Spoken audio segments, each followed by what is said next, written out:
Tapi bagaimana jika sikap melampaui batas ini justru difasilitasi negara? Mungkin aku ambil kasus aja ya. Kayak waktu aku lupa namanya siapa, ibu-ibu yang komplain suara toa masjid orang di internet gitu, namanya Lina Muherji, yang dia makan babi baca bismillah terus dia dibui. Itu menurut aku ya mungkin dia salah, tapi penaltinya nggak segitunya gitu. Saya mau baca tadi contohnya, saya mau makan babi dengan baca bismillah, itu kan hak saya. Betul, tapi itu di wilayah ruang imani sebenarnya. Mungkin kasih contoh konkretnya, waktu itu tuh pernah ramai ada yang bilang bahwa berhubungan badan sebelum menikah itu bisa jadi boleh mengacu pada. Salam saudara-saudara yang diberkati oleh Tuhan Yesus Kristus. Berjumpa kembali bersama dengan saya di channel ini. Bagaimana kabar kita semua? Kiranya kabar kita selalu baik-baik saja dan terus diberkati Tuhan dengan melimpah-limpah. Amin. Video kali ini kita akan menonton video cuplikan, yaitu bagaimana seorang Kumaila memberikan pertanyaan tentang hal-hal yang sedang terjadi baru-baru ini, yaitu kasus Lina Muherji yang dipenjara gara-gara memakan daging betua dengan membaca bismillah. Saudara-saudara, seperti apa video selengkapnya? Langsung kita simak cuplikan berikut ini. Menurut Mas Lukman yang pernah berada di pemerintahan, bagaimana mengejawantahkan konsep moderasi beragama ini dalam lingkup kebijakan publik? Ya, kalau implementasi dalam kebijakan publik tentu caranya bisa macam-macam. Pertama, pendekatan formal ya tentu dengan regulasi, dengan aturan, dengan adanya panduan pedoman bagi institusi negara, pemerintahan, kementerian, lembaga untuk mengakselerasi program-program yang terkait dengan moderasi beragama. Tapi itu saja tentu tidak cukup. Yang jauh lebih penting adalah bagaimana negara itu bisa proaktif melibatkan semua pemangku kepentingan untuk memiliki kesadaran bahwa beragama itu jangan berlebih-lebihan, jangan melampaui batas, jangan ekstrim.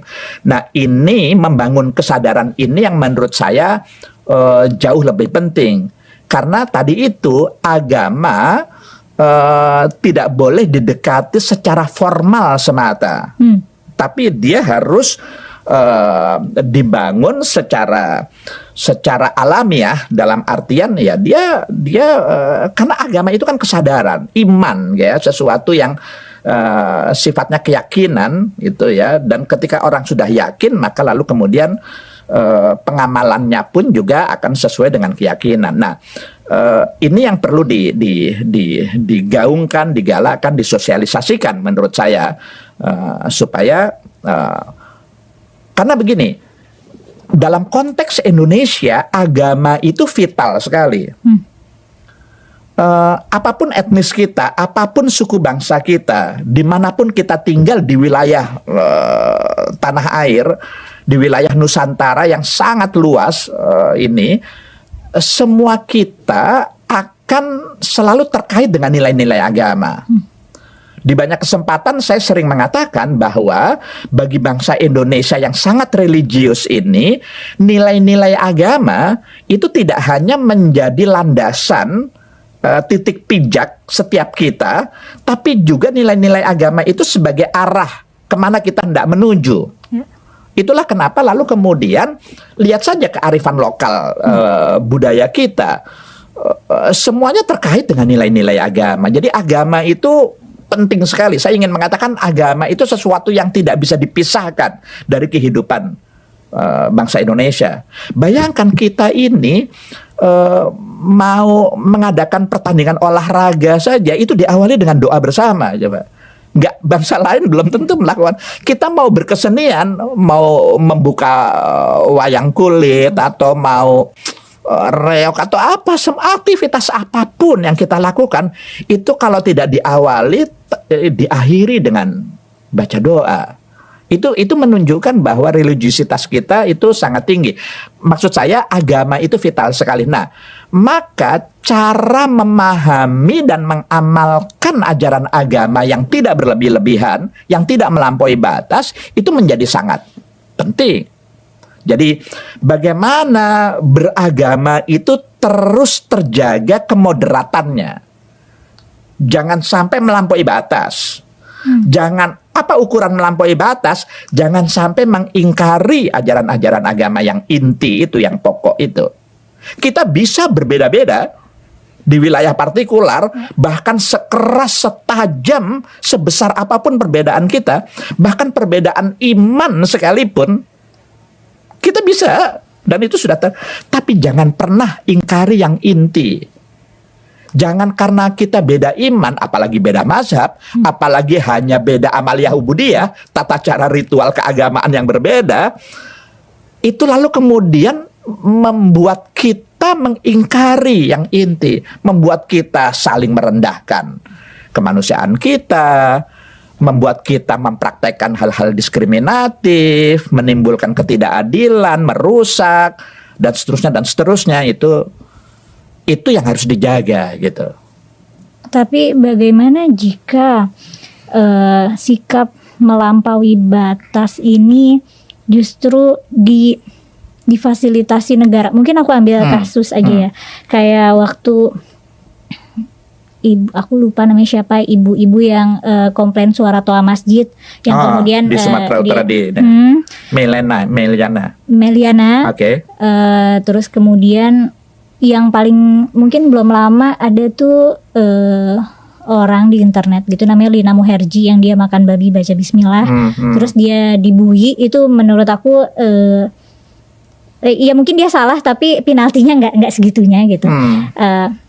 Habis itu terus mungkin yang menurut aku sudah melampaui titik tengahnya itu juga kasus Ahok tahun 2017 mungkin. 2017. Tahun 2017 dulu itu tuh menurut aku sudah sangat berlebihan gitu. Yeah.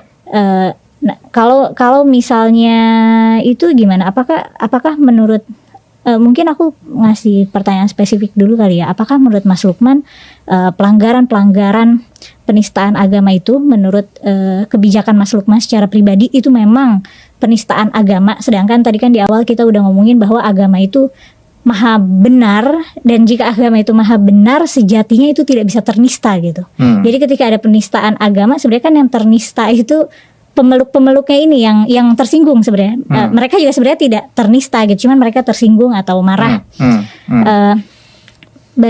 Bagaimana pendapat Mas Lukman mengenai kasus-kasus partikular itu, dan bagaimana pendapat Mas Lukman secara umum mengenai hukum penistaan agama?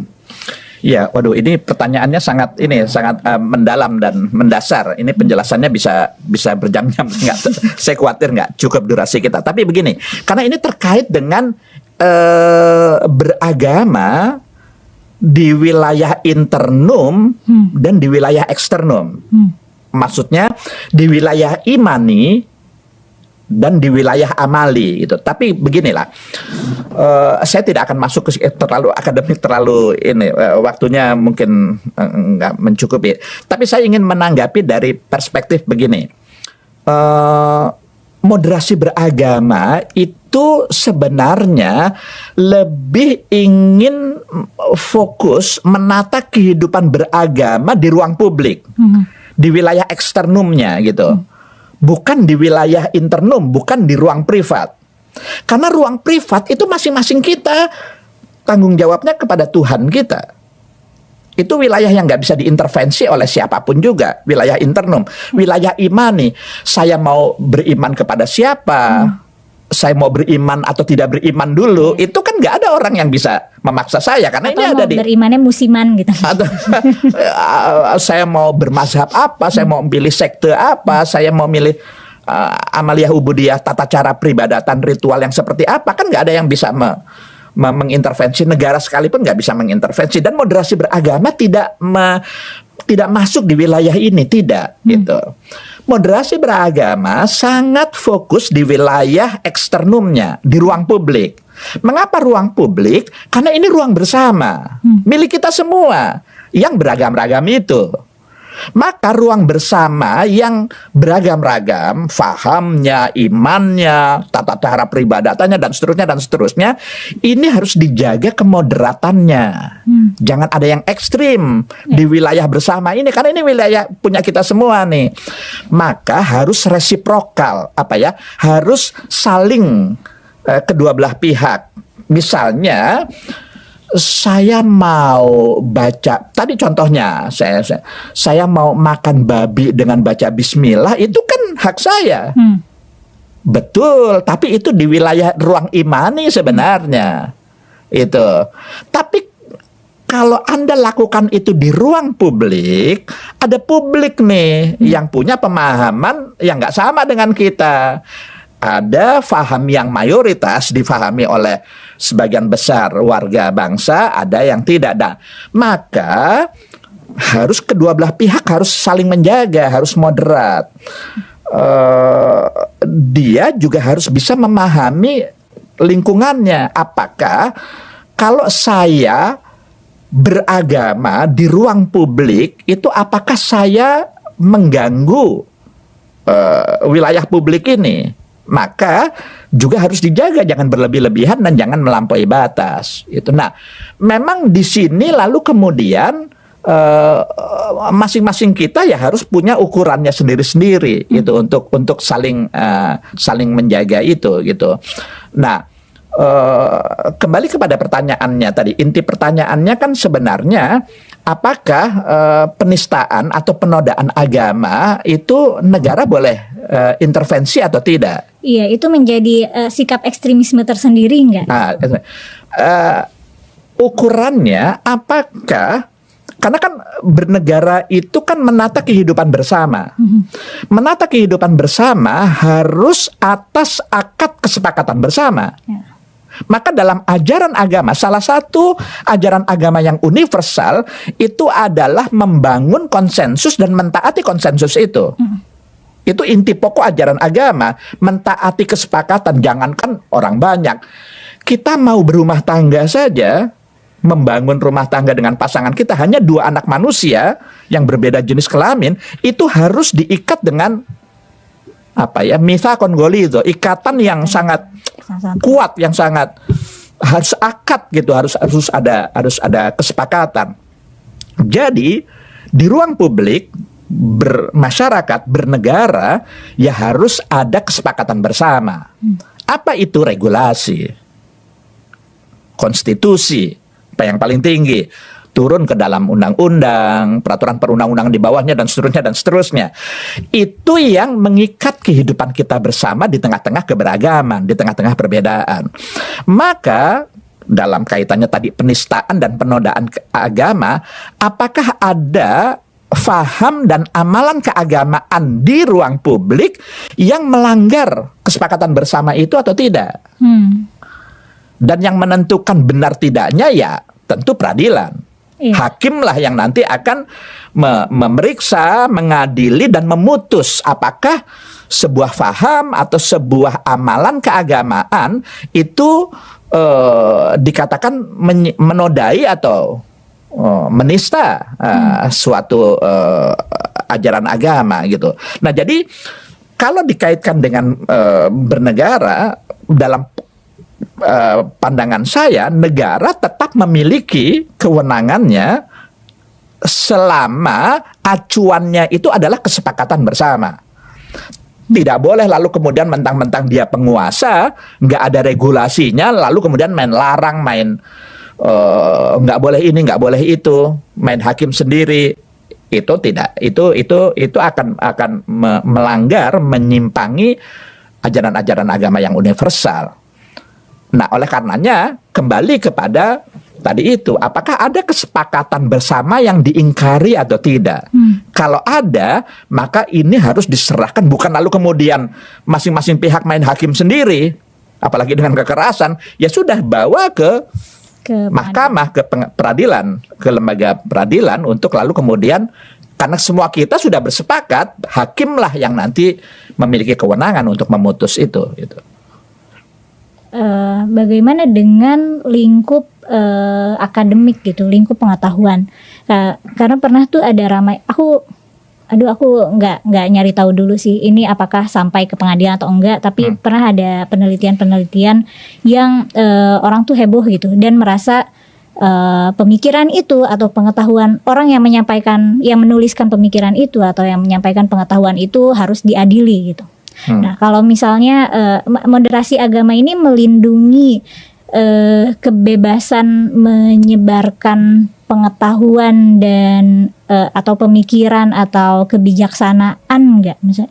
Karena kan lagi-lagi kalau menimbang reaksi publik, kalau yang kasus Lina Muherji itu mungkin lelucon ya, maksudnya dia mungkin sedang berkelakar gitu makan babi baca bismillah. Tapi bagaimana jika ada akademisi membuat penelitian terus dia membuat pernyataan yang mungkin kasih contoh konkretnya, waktu itu tuh pernah ramai ada yang bilang bahwa berhubungan badan sebelum menikah itu bisa jadi boleh mengacu pada ayat-ayat ini gitu loh, yang dulu pernah ramai.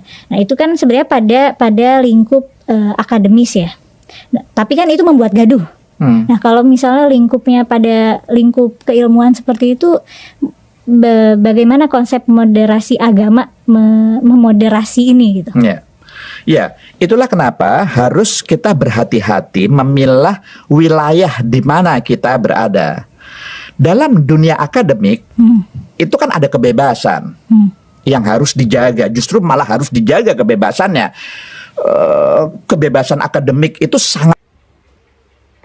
Saudara-saudara, itulah dia video cuplikan yang baru saja kita tonton tadi videonya. Bagaimana seorang Kumaila memberikan pertanyaan tentang apa yang terjadi, yaitu tentang kasus Ahok dan juga Lina Muherji. Bagaimana mereka dipenjara karena mungkin melakukan suatu kesalahan. Ya mungkin hal itu dianggap sangat-sangat menista agama dari saudara kita seberang. Sebenarnya di sini seorang Kumaila memberikan pertanyaan ini ya untuk supaya bagaimana jalan keluar ya daripada masalah yang sedang terjadi saat ini. Supaya hal-hal seperti itu jangan begitu merajalela di negara kesatuan Republik Indonesia. Tadi kita sudah dengarkan bahwa agama itu adalah pribadi kita dengan Tuhan. Bahkan ya jangan terlalu dilebih-lebihkan tentang hal itu. Apakah kita melakukan sesuatu? Itu adalah antara iman kita dengan Tuhan. Apakah kita melanggar sesuatu? Itu adalah antara iman kita kepada Tuhan. Jadi saudara, artinya apa? Memang apa yang dilakukan oleh Lina Muherji ini memang salah karena dia melakukannya di ruang publik. Begitu juga dengan yang dilakukan oleh seorang Ahok, ya itu juga mungkin salah menurut saudara-saudara kita seberang karena didengar oleh publik. Tetapi yang menjadi pertanyaan bagi kita adalah bahwa hal itu dilebih-lebihkan, seolah-olah mereka ya merasa bahwa diri mereka adalah lebih benar daripada orang lain, seolah-olah mereka itu adalah pemilik surga atau seorang yaitu yang berhak menghakimi seseorang. Ketika saya saudara mendengar apa yang dibahas ini hari ini, saya mengingat bagaimana ketika ada seorang perempuan pendosa yang katanya kedapatan berzina dan itu dibawa oleh ahli-ahli Farisi dan ahli Taurat, dan perempuan ini katanya akan dilempari dengan batu karena memang hukum Musa mengatakan hal tersebut. Tetapi ketika perempuan ini diperhadapkan kepada Yesus dan ahli Farisi, ahli Taurat bertanya, apa pendapatmu tentang hal ini? Apa kata Yesus? Yesus justru berkata, jika ada di antara kalian yang tidak pernah melakukan dosa, hendaklah ia yang pertama kali melempari perempuan ini dengan batu. Artinya apa? Di sini Yesus sedang menyadarkan mereka bahwa kita ini adalah orang berdosa. Jadi jangan kita terlalu melebih-lebihkan. Jangan kita terlalu mencari-cari kesalahan orang lain. Atau jangan kita menghakimi orang lain. Sedangkan kita sendiri pun adalah orang yang berdosa. Orang yang tidak pernah luput dari kesalahan itu sendiri. Ya. Jadi artinya jangan kita melihat selumbar di mata saudara kita, sedangkan balok ada di mata kita.